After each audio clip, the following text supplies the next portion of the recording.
Today we'll talk about how to select anyone can see your email address on the application of Trello. We go to this app. So here in this first page we click in this sign, then we click on settings. Here we go to profile and visibility. After that, in this page you will wait a moment. Then here you will go to this window of settings and you will click. Then here in this page you will click on manage your account.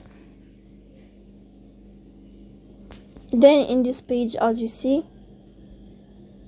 you will scrolling down until you find here this window of email. You will click in this sign and then you click on anyone. Then you can choose how to anyone select your how to anyone see your email. So please don't forget